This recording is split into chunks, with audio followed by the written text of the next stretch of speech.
Bom dia, meu irmão, minha irmã. Hoje é domingo 26 de fevereiro de 2023. Quero lhes dar as boas-vindas a mais uma lição da nossa escola bíblica dominical da Primeira Igreja Batista em Teresópolis. Nós estamos neste trimestre estudando a carta aos Romanos. Nossas lições são orientadas pela revista Palavra e Vida, que tem por título Chamados para Ser Santos.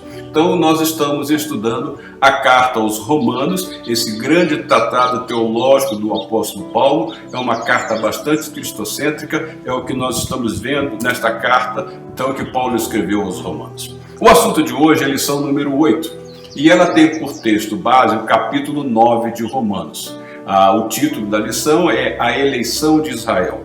O capítulo 9 ele é bastante extenso, então nós não vamos lê-lo todo aqui neste momento, mas ao longo da nossa lição, ao longo do nosso estudo, nós vamos citar alguns versículos dele para ter o embasamento então do nosso estudo desta manhã. Então o que nós vemos então na carta aos Romanos? Veja lá. Olha, eu coloquei aqui um esboço da carta aos Romanos, tá? Nós já estudamos até domingo passado, até o capítulo 8 desta carta. Bom, o esboço é o seguinte: do capítulo 1, verso 1, até o capítulo 3, verso 20, Paulo vai falar da condenação dos pagãos. É quando ele apresenta que Deus se revela por meio da sua criação. Ele diz que ninguém é indesculpável diante de Deus, porque Deus se revelou na natureza, na criação, e que cada um tem dentro de si, de maneira inata, os embasamentos da lei do Senhor, porque o ser humano sabe quando está fazendo as coisas erradas, porque traz dentro de si aquilo que expressa a lei do Senhor. E aí, ele prosseguindo, ele vai falar da condenação dos moralistas, ou seja, são aqueles que acusam pessoas, chamam-nas de pecadores, mas na realidade eles fazem as mesmas coisas que eles reprovam nas outras pessoas. Depois Paulo vai falar da condenação dos judeus, porque os judeus não receberam o evangelho, tiveram o coração endurecido, e por fim Paulo junta todos, tanto gentios como pagãos, como judeus em geral. Paulo vai dizer o seguinte: olha, a condenação é universal, porque todos pecaram e caíram da glória de Deus, eles distanciados ficaram da glória de Deus, o homem se afastou do Senhor e passou a viver então uma vida distante do Senhor. Mas aí Paulo vai agora apresentar um meio de escape. Ele vai falar da justificação em Jesus Cristo, que é o Messias tanto esperado pelo povo de Israel e que veio então no tempo da plenitude dos tempos para nos revelar o Pai e morrer na cruz em nosso lugar e fazer com que nós, mediante a sua obra na cruz do Calvário, mediante o seu sangue derramado, fôssemos justificados diante de Deus, ou seja, nós fôssemos totalmente perdoados e pudéssemos ser vistos agora em Cristo de maneira justificada. Então Paulo vai falar do capítulo 3, do verso 21 até o capítulo 5, verso 21, ele vai falar da justificação pela fé. Ele vai dizer que a nossa justificação é pela fé, e ele vai usar aí como exemplo de fé a vida de Abraão, que obedeceu ao mandato do Senhor e que o Senhor lhe fez uma promessa de que por meio dele todas as nações seriam abençoadas, porque seria por meio de Abraão que Deus formaria um povo e que traria da sua descendência aquele que seria o Messias. Bom, depois Paulo vai então, no capítulo 7, ele vai descrever sobre qual é a função da lei, e Paulo vai dizer: olha, eu não conheceria pecado se a lei não falasse que eu não devesse pecar. Então Paulo vai dizer: a lei serviu para mostrar que eu sou pecador. E uma vez eu me vendo como pecador, eu sinto a necessidade então de receber a graça de Deus revelada em Jesus Cristo. Aí, uma vez recebida essa graça de Deus revelada em Jesus Cristo, nós nos tornamos templos do Espírito Santo, e esse Espírito vai habitar em nós, e nós vamos viver na liberdade do Espírito, e nós vamos viver sob a ajuda do Espírito Santo nessa caminhada de vida de santificação, uma vez que até mesmo em nossas orações o Espírito é quem nos guia, é quem intercede por nós. Então Paulo vai falar no final ao longo do capítulo 8 sobre a ação do Espírito sobre a nossa vida no Espírito. Indo para os capítulos 9, 10 e 11, Paulo vai falar sobre a soberania de Deus com relação a Israel, como Deus vai lidar com Israel no plano da salvação. Mas o que nós percebemos aí nesses capítulos 9, 10 e 11 é uma digressão. Paulo abre parênteses para tratar especificamente desse assunto com relação à salvação de Israel. Então você percebe que, esquecendo os capítulos 9, 10 e 11, nós podemos pular diretamente para o capítulo 12, porque mesmo tendo esses parênteses abertos, a carta não perde a sua conexão, ela não perde a sua sequência na explicação. Porque, chegando ao final do capítulo 8, Paulo vai dizer o seguinte: olha, uma vez entendido tudo isso, que nós éramos condenados, que nós fomos justificados em Cristo, e que pela ação do Espírito Santo nós estamos sendo santificados, tá? Santificados, vivendo para a glória de Deus, Paulo vai dizer o seguinte: olha, vocês agora são de Cristo e nada pode nos separar do amor de Deus que está em Cristo Jesus. Nada, nem morte, nem espada, nem nudez, nem fome, nada. Aí então agora você pode perceber que nós fazemos uma conexão direta, podemos fazer uma conexão direta para o capítulo 12, uma vez que os capítulos 9, 10 e 11 não vão fazer com que haja a continuidade da carta. Você vai ver que Paulo, terminando o capítulo 8, e se nós esquecêssemos por enquanto os capítulos 9, 10 e 11, ele pula para o capítulo 12 e vai dizer: olha, uma vez que vocês foram justificados, estão sendo santificados, e há a ação do Espírito na vida de vocês, então vivam agora de uma maneira digna por tudo isso que o Senhor fez por vocês. Então rogo a vocês que apresentem os seus corpos como sacrifício santo, vivo e agradável a Deus, que é o culto racional de vocês. Então, se nós pudéssemos tirar esses capítulos 9, 10 e 11, a carta aos Romanos não perderia a sua essência, porque Paulo, até o capítulo 8, ele explicou a teologia, ele explicou o plano da salvação de uma maneira cristocêntrica, e agora ele vai dizer o seguinte: olha, e agora a vida prática de vocês é esta: vivam de uma maneira que seus corpos sejam apresentados como sacrifício santo, vivo e agradável a Deus, que é o culto racional de vocês. Então, é isso que Paulo faz. E nós vamos ver justamente esse parênteses que Paulo abre aí, nos capítulos 9, 10 e 11, que tem a ver, então, com o destino de Israel no plano da salvação. Vejamos lá, olha aqui. Romanos capítulo 8, versos 1, 2, depois do 38 e 39, diz o seguinte: portanto, agora já não há condenação para os que estão em Cristo Jesus, porque por meio de Cristo Jesus, a lei do Espírito de vida me libertou da lei do pecado e da morte. Pois estou convencido de que nem morte, nem vida, nem anjos, nem demônios, nem o presente, nem o futuro, nem quaisquer poderes, nem altura, nem profundidade, nem qualquer outra coisa na criação será capaz de nos separar do amor de Deus que está em Cristo Jesus. Aí Paulo vai dizer assim: portanto, agora entendido isto, eu rogo-lhes pelas misericórdias de Deus que se ofereçam em sacrifício vivo, santo e agradável a Deus. Este é o culto racional de vocês. Não se amoldem ao padrão deste mundo, mas transformem-se pela renovação da sua mente, para que sejam capazes de experimentar e comprovar a boa, agradável e perfeita vontade de Deus. Observe aí que nós fizemos um salto do final do capítulo 8 para o capítulo 12. Veja, a ausência dos capítulos 9, 10 e 11 e nada afetou o raciocínio da carta. Então, os capítulos 9, 10 e 11 são justamente um trecho que nós vamos tratar e que Paulo trata de maneira específica da situação de Israel no plano da salvação. É isso que nós vamos ver. Então, eu fiz questão de colocar aqui o final do capítulo 8 e o início do capítulo 12 para que vocês possam perceber que os capítulos 9, 10 e 11 não afetam a teologia e a conclusão paulina com relação à vida do cristão, já que nos capítulos 9, 10 e 11 ele trata da situação de Israel.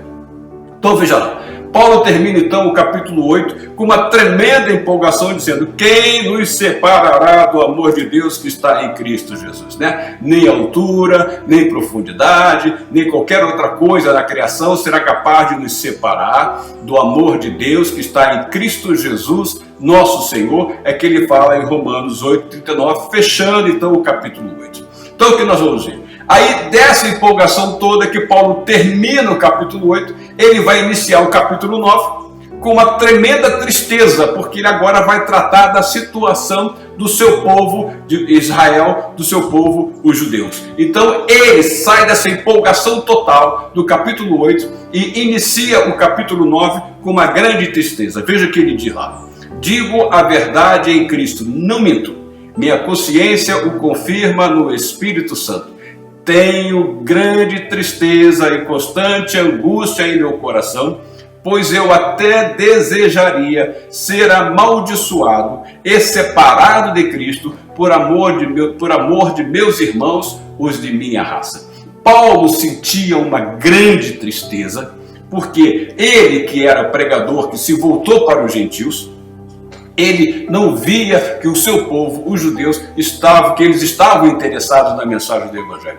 Poucos judeus se interessavam em ouvir o Evangelho. Paulo queria que todos conhecessem. Veja, ele que outrora fora um grande perseguidor dos cristãos, ele agora tinha um desejo profundo e ao mesmo tempo uma tristeza profunda, porque o seu povo não recebia a mensagem do Evangelho. Ele queria que todos os seus fossem salvos, que viessem ao conhecimento do Evangelho. Por quê? Porque Paulo reconhecia muito bem, mediante a sua experiência pessoal, mediante a sua comunhão com Deus, a sua intimidade com Deus, de que Jesus é o verdadeiro Messias prometido ao longo de todo o Velho Testamento, e o apóstolo Paulo era profundo conhecedor do Velho Testamento. Tanto que é comum, ao longo das suas 13 cartas, você vê sempre citações que ele faz conforme está escrito, conforme assim falou o Senhor. Isso, Paulo sempre vai lançar mão de referências do Velho Testamento, porque ele era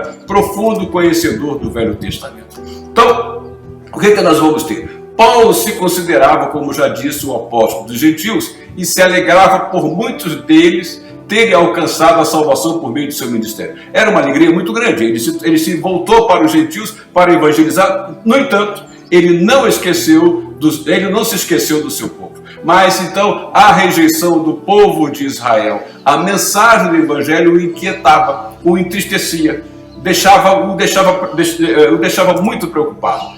Aí o povo judeu, na sua maioria, não havia aceitado a mensagem da cruz. Era essa a tristeza do apóstolo Paulo. Então, isso, como já disse, o entristecia muito e angustiava-o muito, e isso dava uma dor no seu coração. É algo semelhante a que ele vai dizer o seguinte: digo a verdade em Cristo, não minto, minha consciência o confirma no Espírito Santo. Tenho grande tristeza e constante angústia em meu coração. O meu povo ainda continua relutante e resistente à mensagem do Evangelho. Olha, Deuteronômio capítulo 7, verso 6, nós vamos ver aqui o seguinte: olha, pois vocês são um povo santo para o Senhor, o seu Deus. O Senhor, o seu Deus, os escolheu dentre todos os povos da face da terra para ser o seu povo e o seu tesouro pessoal. Veja, Paulo conhecia esta promessa. Era por isso que ele ficava triste. Esse povo que conhece isso, esse povo que Deus reservou para ser o seu tesouro especial, no entanto, não recebe a sua oferta maior, a sua mais especial oferta, a sua mais especial dádiva, que foi o seu Filho Jesus Cristo, que morreu na cruz e que se fez um de nós pelos nossos pecados. Paulo amava o seu povo e como desejava que ele recebesse a mensagem do Evangelho. Aí nós podemos pensar aqui de uma maneira muito prática também, né?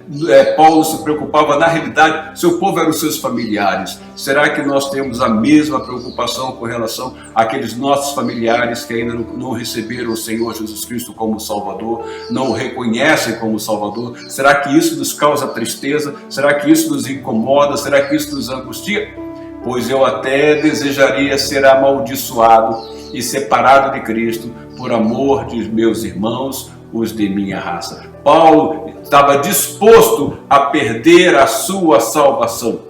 Embora ele mesmo anteriormente no capítulo 8 houver dito: nada pode nos separar do amor de Cristo. Mas ainda que isso fosse possível, ele aceitaria ser separado do amor de Cristo para que o seu povo, para que o povo de Israel, para que o povo de sua raça, para que o povo judeu recebesse a salvação do Senhor Jesus Cristo. É algo semelhante aqui, veja aqui, olha, Moisés sentiu algo semelhante como Paulo sentiu. Lá em Êxodo, capítulo 32, versos 31 e 32, quando o povo pecou, fazendo aquele bezerro de ouro e adorando e considerando que fora aquele bezerro de ouro que os tirara lá do cativeiro do Egito, Moisés, quando voltou, que viu aquilo, Moisés ficou muito irritado e Deus também disse que ia destruir aquele povo. Veja aqui o que ele diz. Assim Moisés voltou ao Senhor e disse: ah, que grande pecado cometeu este povo. Fizeram para si um Deus de ouro, mas agora eu te rogo, perdoa-lhes o pecado, senão risca-me do teu livro que escreveste. Moisés estava disposto a sofrer a condenação eterna, para que aquele povo pudesse ser perdoado pelo Senhor. E era isto que Paulo queria. Paulo queria ver o seu povo perdoado. Paulo queria ver o seu povo aos pés de Cristo, recebendo como o Messias prometido. No capítulo 9, então, Paulo fala do passado de Israel como povo privilegiado de Deus. Olha o que Paulo vai dizer aqui nos versos 4 e 5 do capítulo 9, com relação a Israel. Olha, deles é a adoção de filhos, deles é a glória divina, as alianças, a concessão da lei, a adoração no templo e as promessas. Olha quantos privilégios tinha o povo de Israel. Deles são os patriarcas, e a partir deles se traça a linhagem humana de Cristo, que é Deus acima de tudo, bendito para sempre. Amém. Veja só os privilégios que tinha o povo de Israel. Então, aí no capítulo 10, ele vai falar da situação presente de Israel. Olha, no passado eles receberam tudo isso que nós vemos no início do capítulo 9, digo. E no capítulo 10 ele vai falar da situação presente de Israel. Veja capítulo 10, do verso 2 ao 4. Pois posso testemunhar que eles têm zelo por Deus, mas o seu zelo não se baseia no conhecimento. Porquanto, ignorando a justiça que vem de Deus e procurando estabelecer a sua própria, não se submeteram à justiça de Deus, porque o fim da lei é Cristo, para a justificação de todo o que crê. Eles não se submeteram à justiça de Deus e ainda continuam nessa situação, lembrando que Jesus Cristo é a nossa justiça. Foi Jesus Cristo quem nos justificou diante do Pai. Mas o que acontecia? O que acontece com eles? Eles continuam arraigados à lei mosaica, esperando ter nela, obter algum favor do Senhor Deus. Mas Paulo vai dizer, olha, o fim da lei é Cristo, para a justificação de todo o que crê. Aquele que continua apegado à lei, esse jamais será justificado, porque quem nos justifica é o Senhor Jesus. O Senhor Jesus Cristo, ele é a nossa justiça. Então esta é a situação de Israel que Paulo apresenta no capítulo 10. Ainda, no capítulo 11, Paulo vai falar do futuro de Israel. Há um futuro para Israel, nem tudo está perdido, é isso que nós vamos ver. Olha aqui Romanos capítulo 11, versos 25 e 26. Irmãos, não quero que ignorem este mistério, para que não se tornem presunçosos. Israel experimentou um endurecimento em parte, até que chegasse a plenitude dos gentios.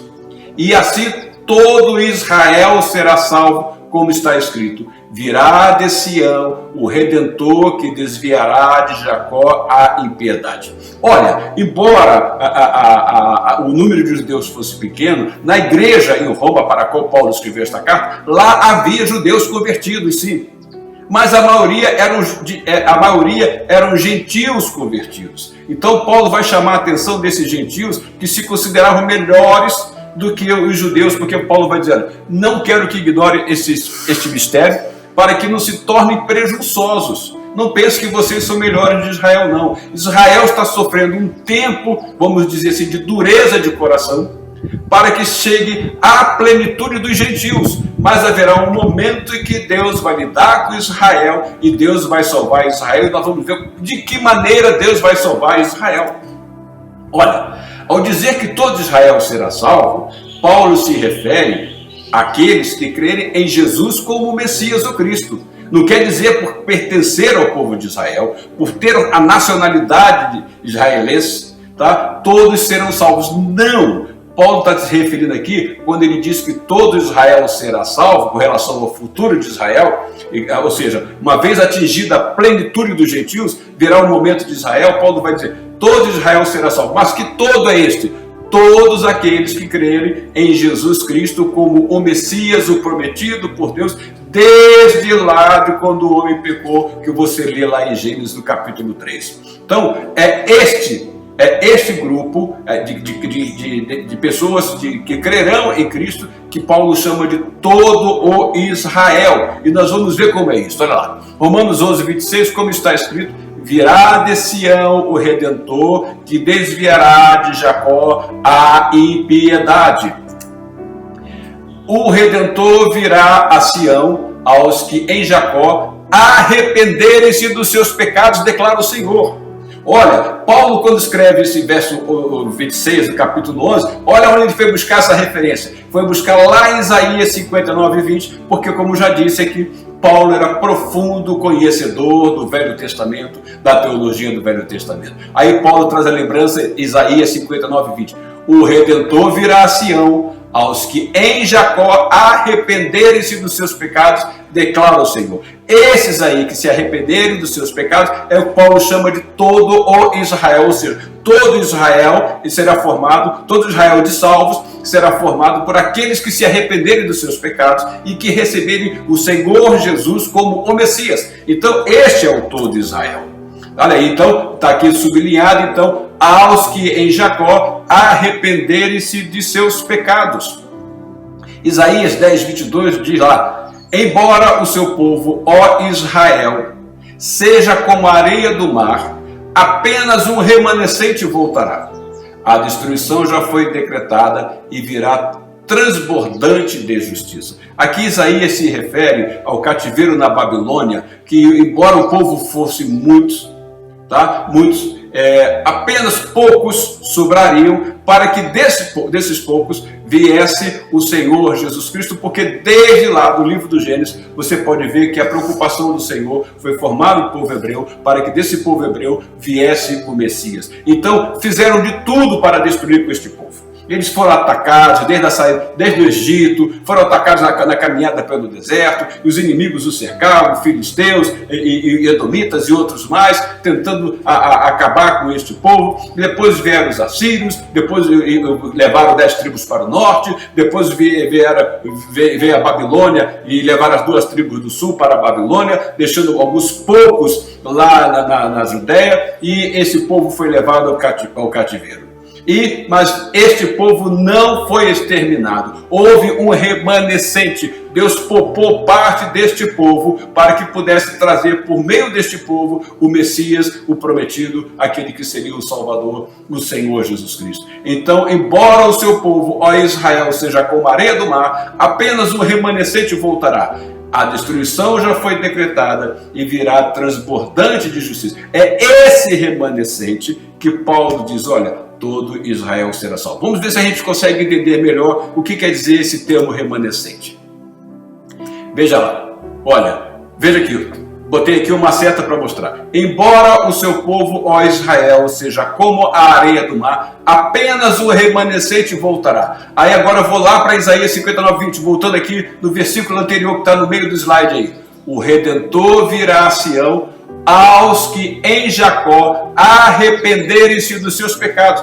Esses são os remanescentes, aqueles que vão se arrepender dos seus pecados e receber o Senhor Jesus Cristo como Salvador. Então, vejamos, voltando do cativeiro, Deus preservou parte deste povo, chamado de remanescente, e desse povo veio o Messias, e deste povo ainda Deus vai salvar por meio de Jesus Cristo aqueles que se arrependeram dos seus pecados, reconhecendo que Jesus Cristo, Ele é o Salvador. Então, aos que em Jacó arrependerem-se dos seus pecados. São esses os remanescentes que Paulo fala e que Isaías também fala.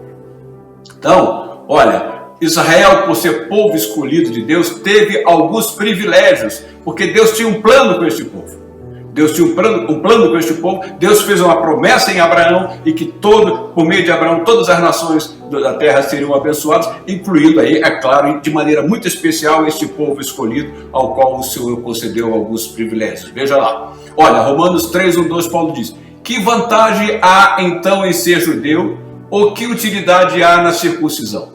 Muita, em todos os sentidos, principalmente porque aos judeus foram confiadas as palavras de Deus. Aos judeus foram confiadas as promessas de Deus. Aos judeus foram confiadas as condições de Deus, para que esse povo pudesse caminhar fiel a Ele. E aos judeus foi feita a promessa de que viria dele, da sua descendência, o Salvador, viria o Messias.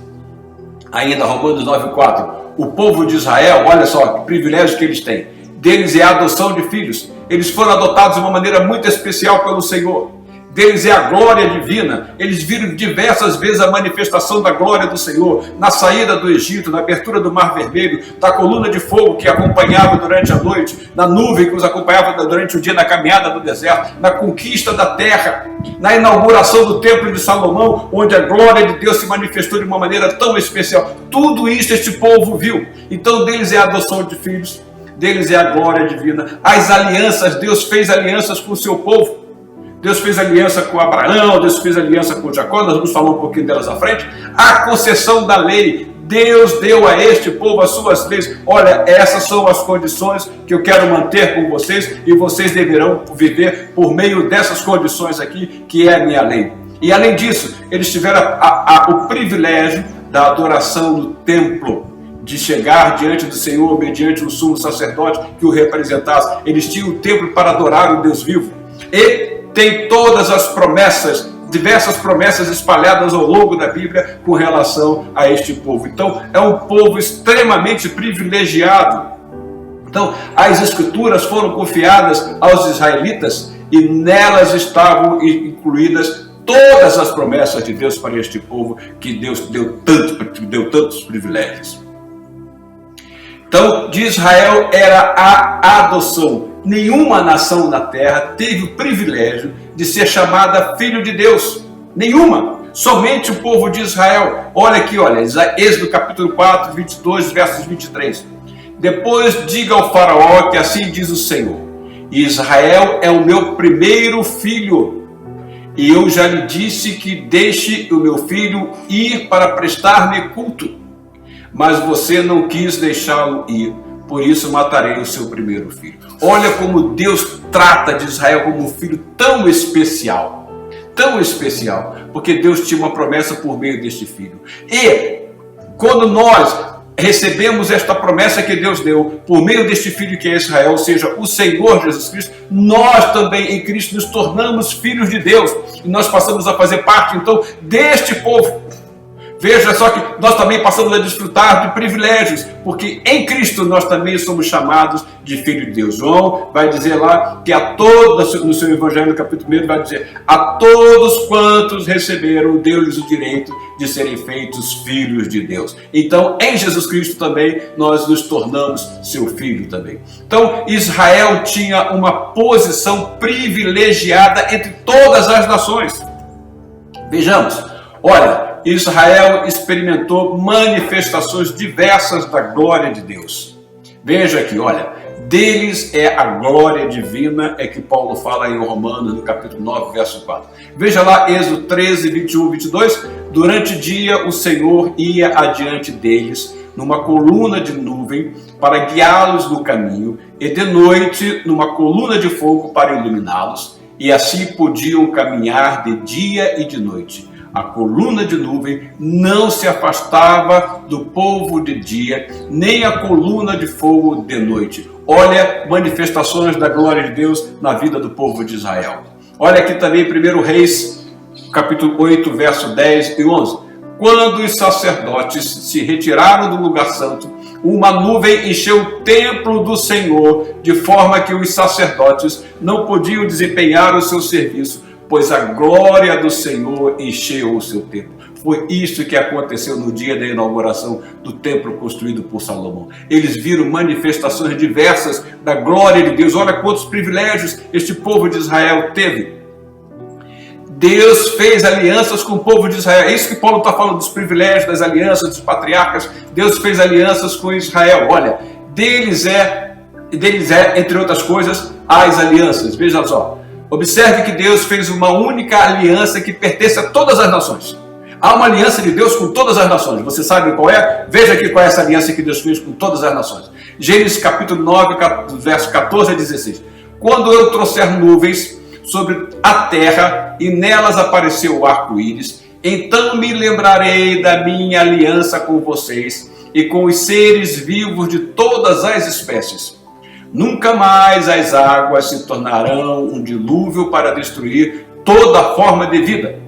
Toda vez que o arco-íris estiver nas nuvens, olharei para ele e me lembrarei da aliança eterna entre Deus e todos os seres vivos de todas as espécies que vivem na terra. Veja aí que isso se trata após o dilúvio, quando o Senhor falou que não mais destruiria o mundo com águas. Deus fez então uma aliança e deixando como marca dessa aliança o arco-íris. Então esta é uma aliança que foi feita com todos os povos da terra, com todas as nações. Foi uma aliança única. Agora, todas as demais alianças que nós vamos ver foram feitas com o povo de Israel. Veja lá, as demais alianças, então, são exclusivas de Israel. Olha a aliança abraâmica. Veja lá o que diz lá, Gênesis capítulo 2, verso 3. Abençoarei os que o abençoarem, e amaldiçoarei os que o amaldiçoarem, e por meio de você todos os povos da terra serão abençoados. Então Deus faz uma aliança com Abraão e Deus recomendou: se tu uma bênção, foi isso que o Senhor recomendou a Abraão. Havia então uma aliança entre Deus e Abraão. Observe aí que é por meio de Abraão que Deus vai formar o povo de Israel, o povo hebreu. Gênesis capítulo 17, verso 7. Estabelecerei a minha aliança como aliança eterna entre mim e você e os seus futuros descendentes, para ser o seu Deus e o Deus dos seus descendentes. Veja aí então a confirmação da aliança abraâmica.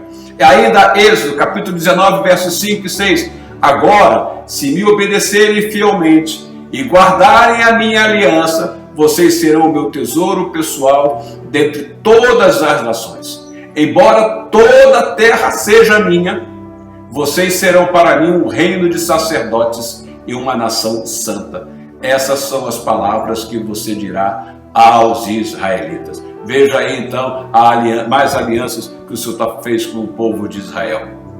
Então, aí vai surgir então agora uma nova aliança que o Senhor disse que fará com Israel. Nós estamos falando do futuro de Israel, como Israel será salvo. Lá em Ezequiel, capítulo 36, verso 26 e 27, diz o seguinte: darei a vocês um coração novo e porei um espírito novo em vocês. Tirarei de vocês o coração de pedra e lhes darei um coração de carne. Porei o meu espírito em vocês e os levarei a agirem segundo os meus decretos e a obedecerem fielmente as minhas leis.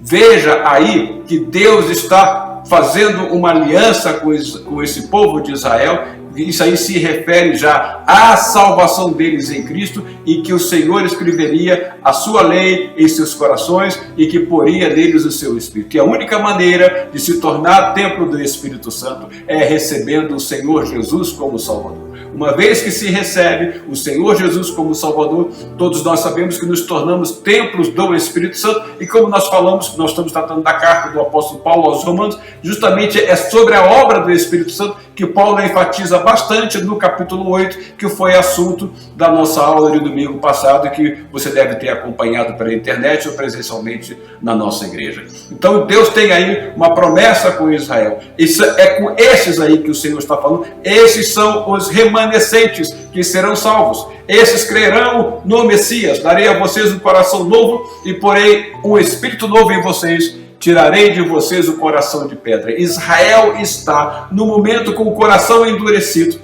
Mas o Senhor diz: uma vez cessada a plenitude dos gentios, lhes darei um coração de carne e porei em vocês o meu espírito, e vocês agirão de acordo com os meus decretos e obedecerão às minhas leis. Então, além disso, Israel recebeu, olha, veja lá, a lei. Lembre-se da lei, o decálogo, os 10 mandamentos e toda a lei que o Senhor deu para que este povo pudesse viver e caminhar ao longo da sua vida. O que grande nação tem decretos e preceitos tão justos como esta lei que eu estou apresentando a vocês hoje. Veja, olha o privilégio. Israel recebeu diretamente do Senhor a lei, dizendo, olha, estas são as condições. Eu sou o Senhor e fora de mim não há Deus. Andem conforme a minha palavra. Que outro povo recebeu isso? Paulo vai dizer que os outros povos têm isso de uma maneira inata, porque o homem sabe quando comete os seus erros, a sua consciência o acusa. Então Paulo diz, olha, o homem já nasce com a lei gravada, mas Israel recebeu de uma maneira muito especial a lei do Senhor. A adoração no templo, como já falamos, eles tinham o privilégio de ir ao templo, e eles receberam também as promessas que o Senhor lhe fizera, né? E aí Paulo vai também, deles são os patriarcas. Aí nós vamos nos lembrar de Abraão, Isaque e Jacó. Êxodo capítulo 3, verso 6 diz, disse ainda, eu sou o Deus de seu pai, o Deus de Abraão, o Deus de Jacó, o Deus de Isaque, e o Deus de Jacó. Então Moisés cobriu o rosto, pois teve medo de olhar para Deus.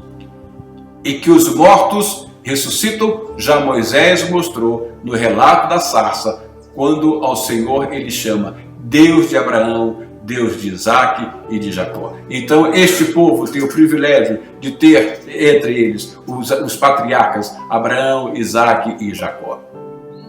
E é a partir então desses patriarcas que se traça a linhagem de Cristo. É aí que nós vamos ver a vida do Messias, e é esse Messias que os judeus receberão e terão então um novo coração. Romanos capítulo 9, verso 5, Paulo então enfatiza, deles são os patriarcas, e a partir deles se traça a linhagem humana de Cristo, que é Deus acima de tudo, bendito para sempre. Amém. Ainda eis o porquê da tristeza de Paulo, pois apesar de todos esses privilégios, o povo de Israel continuava incrédulo. Isso doía o coração de Paulo. Ele pregava para os gentios criam na palavra, no entanto o seu povo estava com o coração endurecido, e é por isso então que ele abre parênteses na sua carta aos Romanos, citando então a condição de Israel nos capítulos 9, 10 e 11. Veja lá, olha, Romanos 9, 1 a 2, digo a verdade em Cristo, não minto, minha consciência o confirma no Espírito. Tenho grande tristeza e constante angústia em meu coração. O povo de Israel não usufruiu de todos esses benefícios e privilégios, com exceção de alguns, José, Moisés, Caleb, Davi, Jeremias, mas a grande parte do povo não usufruiu de todos esses privilégios. O povo foi infiel ao Senhor, não guardou suas alianças, e por isso eles pagaram muito caro, e nós vamos ver aí, entre tantas outras coisas, a deportação que os assírios fizeram, o cativeiro na Babilônia, e que eles ficaram longe então de Judá e sofreram bastante. Por quê? Por causa da infidelidade deste povo. Mas Deus guardou alguns deles, trouxe de volta para que deles ainda Deus pudesse manter a sua promessa feita a Abraão, por meio da sua descendência todas as nações da terra seriam abençoadas. Então, aplicação prática, veja aqui. À semelhança de Israel, Deus tem uma aliança conosco. Nós temos privilégios.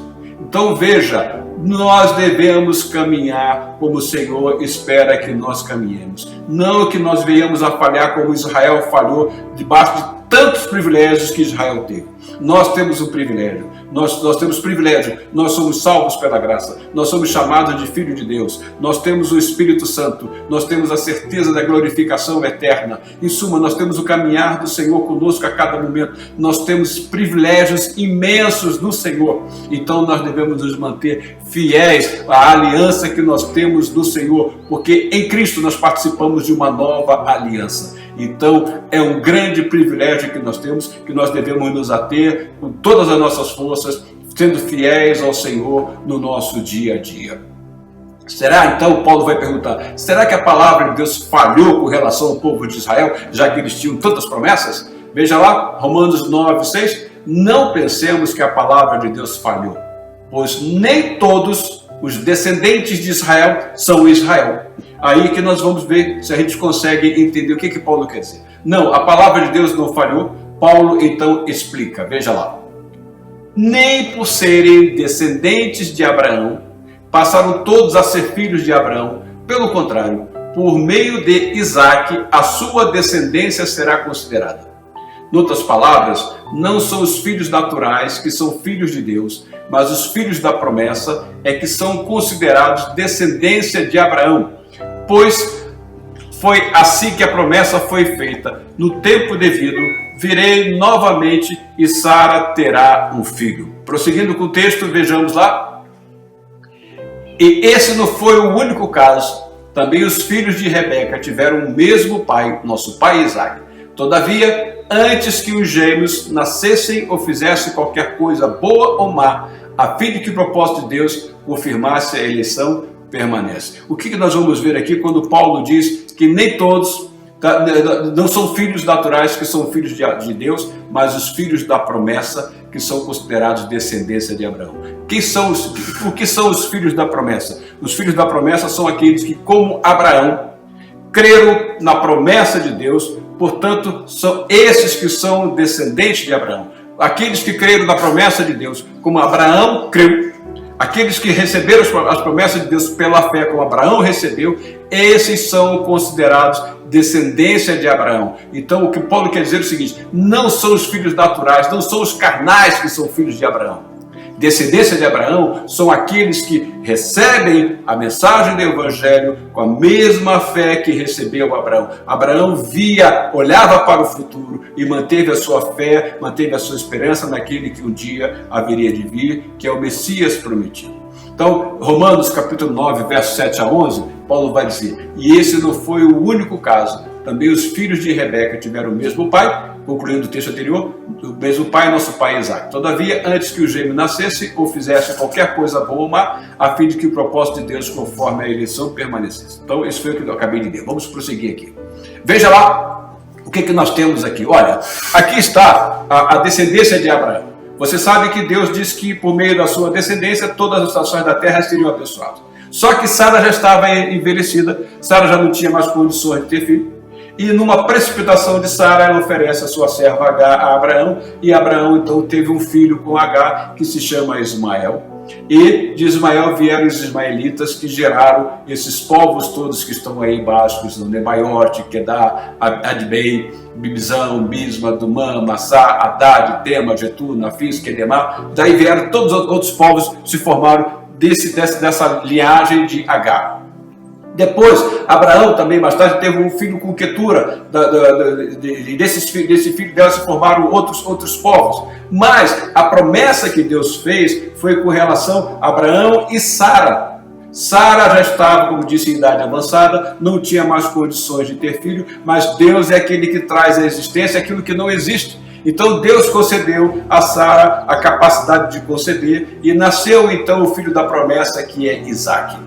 De Isaque, então, ele se casa com Rebeca e ele vai ter dois filhos, Jacó e Esaú. E aí você vai ver agora que aí vai entrar a determinação de Deus, vai entrar me foge o termo aqui agora, a decisão de Deus em tomar e escolher Jacó e não Esaú. Você vai ver a soberania de Deus, é o termo que eu quero usar. Aí surge então a soberania de Deus. Por que Deus não escolheu Esaú e escolheu Jacó, já que Esaú era o mais velho? Embora fosse gêmeos, Esaú nasceu primeiro, mas Deus quis escolher Jacó. Isto aí é a soberania de Deus e nós não podemos questionar, e nós vamos ver mais à frente. E então Abraão tem o filho com Sara, que se chama Isaque. Isaque se casa com a Rebeca, tem Jacó, e de Jacó vai se formar então aí nós vamos ter Ruben, Simeão, Levi, Judá, Dan, Naphtali, Gad, Aser, Issacar, Zebulon, Diná, Manassés, Efraim e Benjamim. Então você vai ver aí, olha, esses que estão em amarelo foram os filhos de Lia, que Jacó teve com Lia. Esses que estão aí em verde são os filhos de Bila, serva de Raquel. E esses que estão aí nessa cor meio vermelhada são os filhos de Zilpa. E esses que estão em amarelo depois os filhos Lia, e por fim nós vamos ter aí Manassés, Efraim e Benjamim. Por que está faltando aí? Você vai ver que aí falta José, e tem também a Diná, que era uma mulher que não era contada na contagem das tribos. Então nós vamos ver aí que tem 12 filhos, já que José não aparece na contagem, porque a Jacó tomou para si como filhos direto Manassés e Efraim, filho de José.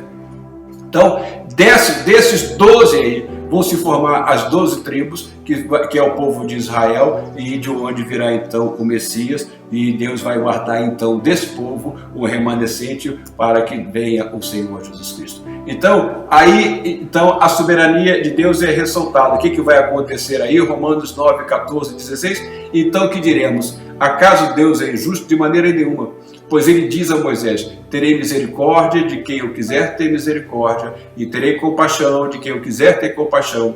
Portanto, isso não depende do desejo ou do esforço humano, mas da misericórdia de Deus. Veja, Deus, na sua soberania, escolheu Jacó e não escolheu Esaú. E nós não podemos questionar o Senhor. Olha aqui Isaías 55, 8 e 9. Pois os meus pensamentos não são os pensamentos de vocês, nem os seus caminhos são os meus caminhos, declara o Senhor.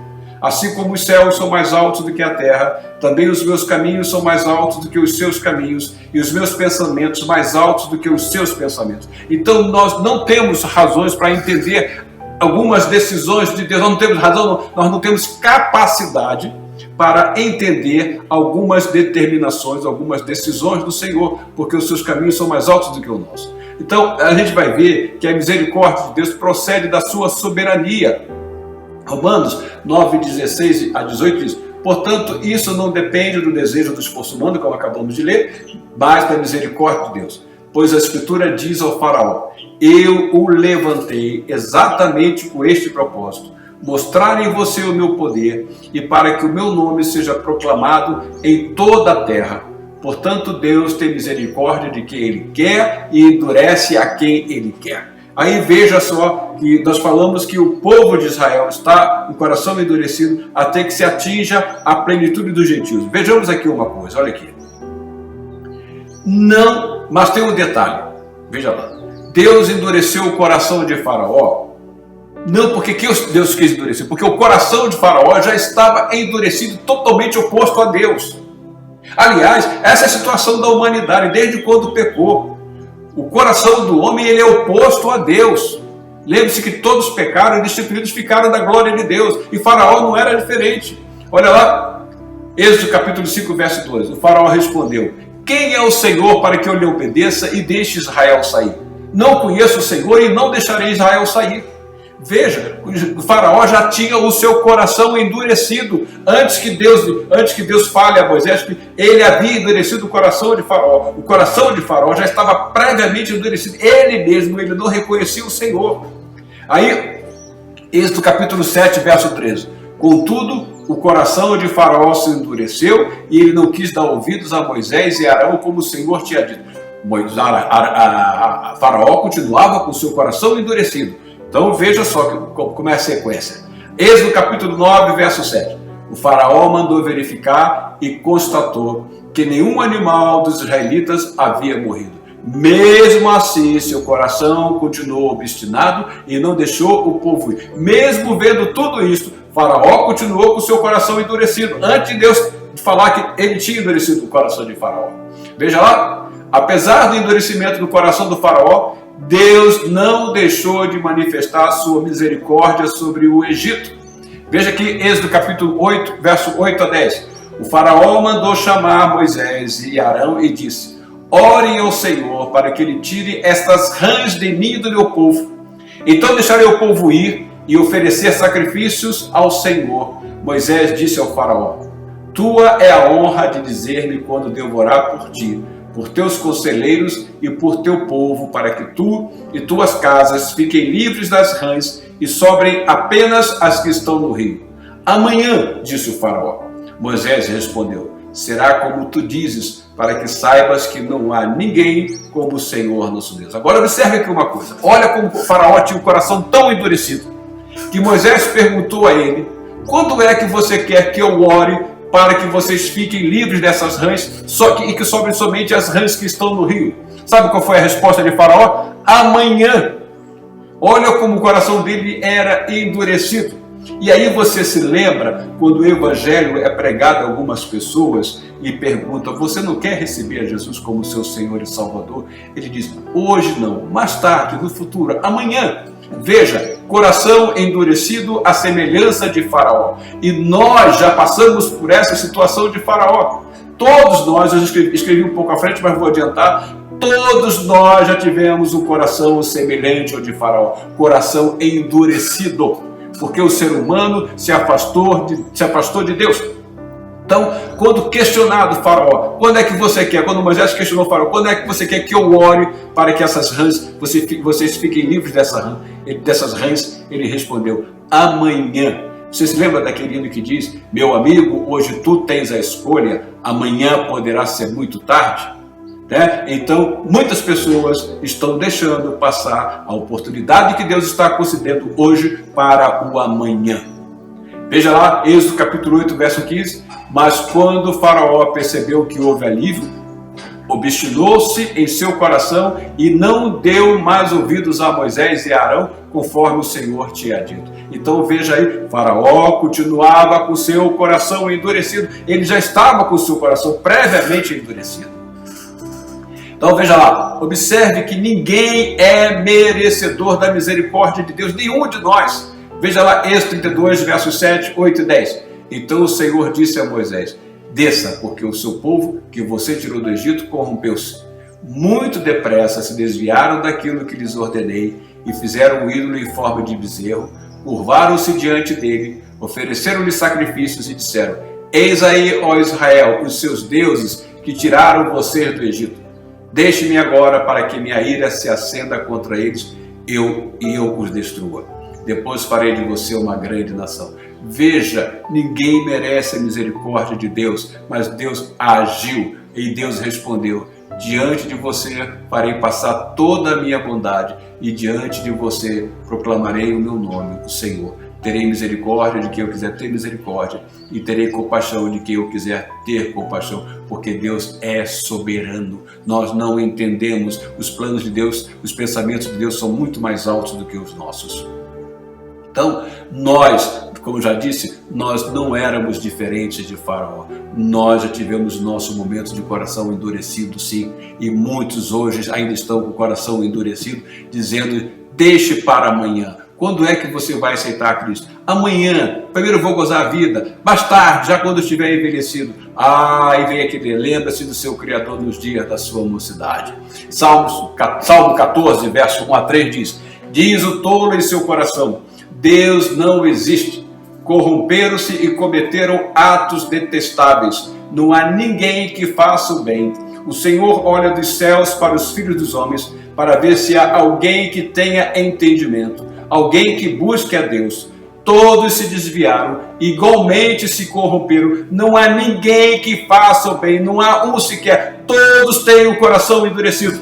É isso que o salmista chega à conclusão. Tá? É isso que o salmista chega à conclusão. Então, a misericórdia de Deus sobre nós é muito grande, porque todos nós já tivemos coração endurecido, sim. Olha, Romanos 3, 9 a 11, Paulo vai dizer: que concluiremos então? Estamos em posição de vantagem? Não. Já demonstramos que tanto judeus quanto gentios estão debaixo do pecado. É o que o salmista diz: não há um justo sequer. Como está escrito: não há nenhum justo, nenhum sequer. Não há ninguém que entenda, ninguém que busque a Deus. Romanos 3, 9 a 11. Paulo vai continuando nesse mesmo capítulo 3, verso 23, diz: pois todos pecaram e estão destituídos da glória de Deus. Portanto, não podemos questionar a soberania de Deus. Isaías 29, 16, vocês viram as coisas de cabeça para baixo, como se fosse possível imaginar que o oleiro é igual ao barro. Acaso o objeto formado pode dizer àquele que o formou: ele não me fez? E o vaso poderá dizer ao oleiro: ele nada sabe? E Paulo vai usar justamente esse texto de Isaías, daí no capítulo 29, 16. Nós barro, não temos como questionar o oleiro Deus. Então, ele é soberano. Romanos 9:20 vai dizer: mas quem é você, ó homem, para questionar a Deus? Acaso aquilo que é formado pode dizer ao que o formou: por que me fizeste assim? Veja que Paulo vai buscar justamente, praticamente, o que está escrito em Isaías 29:16. O que seria de nós, então, se não fosse a misericórdia de Deus? Tanto judeus como gentios foram alcançados pela misericórdia, manifestação da graça de Deus em Cristo Jesus. Quer dizer, se ele fez isto para tornar conhecidas as riquezas de sua glória aos vasos de sua misericórdia, que preparou de antemão para a glória, ou seja, a nós aqui também chamou, não apenas dentre os judeus, mas também dentre os gentios. Deus usa de misericórdia, tanto com os gentios como com os judeus, porque Deus não tem prazer na morte do ímpio, e o desejo de Deus é que todos venham ao arrependimento, e a sua misericórdia está sempre sobre nós. Estar em Cristo, então, inclui não só os gentios, mas também os remanescentes de Israel que, pela fé, creram ou crerão no Messias prometido. É estes que crerão, que crerão, que nós já falamos, que Paulo chama de todo Israel que será salvo. Ou seja, aqueles israelitas que receberam ou que receberão o Senhor Jesus Cristo como Salvador. Então, Paulo vai dizer: olha, Deus é soberano e Ele está tratando com este povo da maneira como Ele quer tratar, e ninguém pode questionar Deus na sua soberania. Deus tem um plano com Israel e Deus vai cumprir. Romanos 9:27-30, Isaías exclama com relação a Israel: embora o número dos israelitas seja como a areia do mar, apenas o remanescente será salvo. O que diremos então? Os gentios que não buscavam justiça a obtiveram uma justiça que vem da fé. Olha lá, Gálatas capítulo 3, verso 28 e 29, Paulo vai dizer: não há judeu nem grego, escravo nem livre, homem nem mulher, pois todos são um em Cristo Jesus. E se vocês são de Cristo, são descendência de Abraão e herdeiros segundo a promessa. Então lembre-se lá daquela árvore genealógica que nós mostramos. Nós estamos da promessa de Abraão, nós somos descendentes de Abraão em Cristo Jesus, porque a semelhança de Abraão nós recebemos a mensagem salvadora do Evangelho pela fé, e lembre-se que Abraão recebeu o próprio Evangelho. Concluímos então que enquanto o Evangelho está sendo pregado e recebido pelos gentios, Deus não desistiu do povo judeu. Este povo é eleito. Paulo diz que todo Israel será salvo, ressaltando aqui que esse todo Israel, volta aqui a enfatizar, são aqueles que creem no Senhor Jesus como Messias. Deus não desistiu do povo judeu, eles continuam fazendo parte do seu plano de salvação e o Senhor haverá de cumpri-lo. Deus é fiel nas suas promessas, e lembre-se que ao povo de Israel pertencem as promessas. Veja lá Romanos 9, 6-8, nós já estamos chegando ao fim. Não pensemos que a palavra de Deus falhou, pois nem todos os descendentes de Israel são Israel. Nem por serem descendentes de Abraão passaram todos a ser filhos de Abraão. Pelo contrário, por meio de Isaque, a sua descendência será considerada. Em outras palavras, não são os filhos naturais que são os filhos de Deus, mas os filhos da promessa é que são considerados descendência de Abraão. Então, veja aqui, meu irmão e minha irmã, que Deus, na sua infinita misericórdia, tem um plano com Israel. Deus usou este povo, Deus guardou este povo, fizeram de tudo para exterminar com este povo, mas o Senhor preservou, porque Deus tinha promessas com este povo, e por meio deste povo veio o Messias, por meio da graça de Deus revelada do Messias, que é o Senhor Jesus Cristo, nós fomos alcançados, e Israel também, os remanescentes, serão alcançados, e assim todos nós fazemos parte deste grande Israel de Deus espalhado por toda a terra, que é a igreja do Senhor Jesus Cristo. Deus tem sim um plano especial com Israel, e a sua palavra não falhou. Deus cumpre as suas promessas. Deus faz as promessas e Deus as cumpre. Era isso que nós tínhamos a falar nesta manhã, nesse nosso estudo da nossa escola dominical, e eu espero que tenha esclarecido bastante àqueles que tinham dúvida com relação ao futuro de Israel. Deus tem sim um plano para com Israel, não com essa nação de Israel que você vê. Deus tem um plano com aqueles que receberão o Senhor Jesus Cristo como Salvador, como Messias, porque deles vem a promessa, deles é a aliança, e eles são filhos, e por meio do Messias que veio deste povo, nós nos tornamos também filhos de Deus. Então, meu irmão e minha irmã, que Deus os abençoe grandemente. Fiquem todos na graça e na paz do nosso Senhor Jesus Cristo. E domingo de volta nós teremos aqui mais uma outra lição da nossa Escola Bíblica Dominical. Até lá e que Deus os abençoe a todos. Fiquem todos na graça e na paz do Senhor Jesus Cristo. Amém.